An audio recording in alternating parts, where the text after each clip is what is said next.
नमस्कार। आज हम एक दिलचस्प सियासी सफर पर निकल रहे हैं, मध्य प्रदेश के नरसिंहपुर जिले की गाडरवारा विधानसभा सीट का।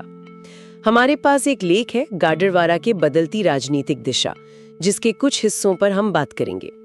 ये देखना बड़ा रोचक है कि 1951 में बनने के बाद ये सीट कैसे पहले एक पार्टी का गढ़ रही, फिर दूसरी का, और आज कुछ और ही तस्वीर है। बिल्कुल, ये कहानी एक तरह से मध्य प्रदेश की राजनीति के बदलते रंगों को भी दिखाती है। तो शुरुआत में तो यहाँ कांग्रेस का दबदबाता है ना? हाँ बिल्कुल, शुरू के कई दशक जैसे देश में कई जगह था, यहाँ कांग्रेस काफी मजबूत थी। शिव प्रसाद शर्मा जैसे नेता थे जिन्होंने पार्टी को यहाँ जमाए रखा। लेकिन फिर पहला बड़ा झटका लगा। जी, 1977 में जब देश भर में वो कांग्रेस विरोधी लहर चल रही थी, तो यहाँ जनता पार्टी के नगीन कोचर जीत गए। हाँ, 1977 की वो इमरजेंसी के बाद वाली लहर, वो तो जबरदस्त थी। और ये जीत मतलब सिर्फ राष्ट्रीय लहर का असर नहीं थी, ये दिखाती थी कि गाडरवारा के वोटर किसी एक पार्टी से हमेशा के लिए जुड़े नहीं है। अच्छा, मतलब स्थानीय स्तर पर भी बदलाव की इच्छा थी। हाँ, एक संकेत था कि लोग बदलाव के लिए तैयार थे, किसी एक पार्टी से स्थायी रूप से बंधे नहीं रहना चाहते थे। फिर आया 90 का दशक, और वो तो काफी नाटकीय रहा गाडरवारा के लिए। बहुजन समाज पार्टी बीएसपी की एंट्री हुई, और वो भी जोरदार।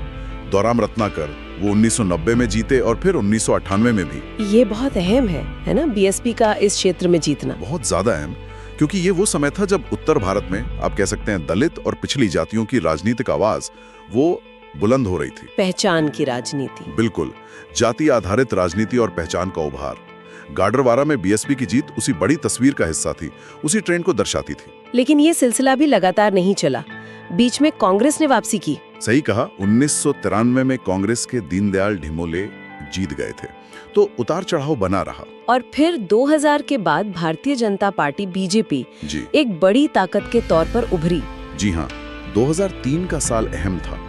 गोविंद सिंह पटेल ने बीजेपी के लिए ये सीट पहली बार जीती। ये बीजेपी के लिए एक बड़ी कामयाबी थी उस वक्त।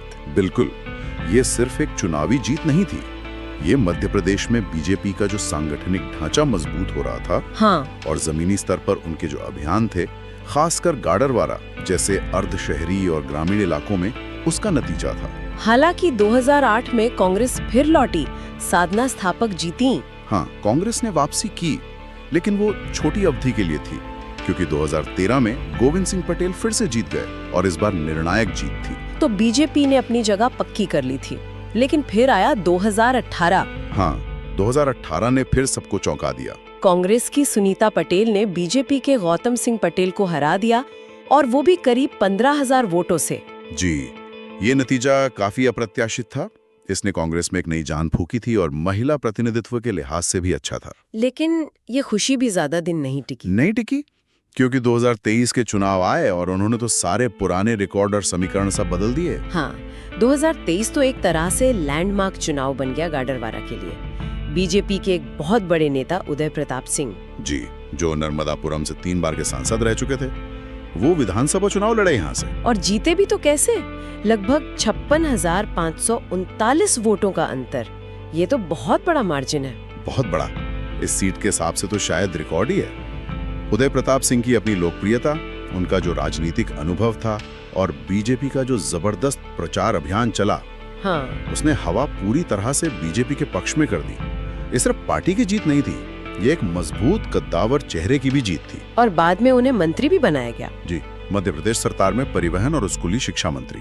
इससे उनका और गाडरवारा का दोनों का राजनीतिक वजन और बढ़ गया। तो अगर हम इस पूरे सफर को देखें, कांग्रेस के दबदबे से शुरुआत, फिर बीएसपी का एक अहम पड़ाव, और फिर बीजेपी का लगातार मजबूत होना, और अब ये वर्चस्व। बिल्कुल, मुख्य मोड़ साफ दिखते हैं। 1977 का पहला गैर कांग्रेसी विधायक, 90 के दशक में बीएसपी का प्रभाव, 2003 में बीजेपी की एंट्री, और फिर 2023 की ये विशाल जीत। ये दिखाता है कि यहाँ के वोटरों ने काफी सोच समझकर अलग अलग समय पर अलग अलग पार्टियों को मौका दिया है। सही बात है, यहाँ के मतदाताओं ने कभी मुद्दे देखे, कभी उम्मीदवार का व्यक्तित्व देखा, तो कभी जाति और समुदाय के समीकरणों पर वोट दिया।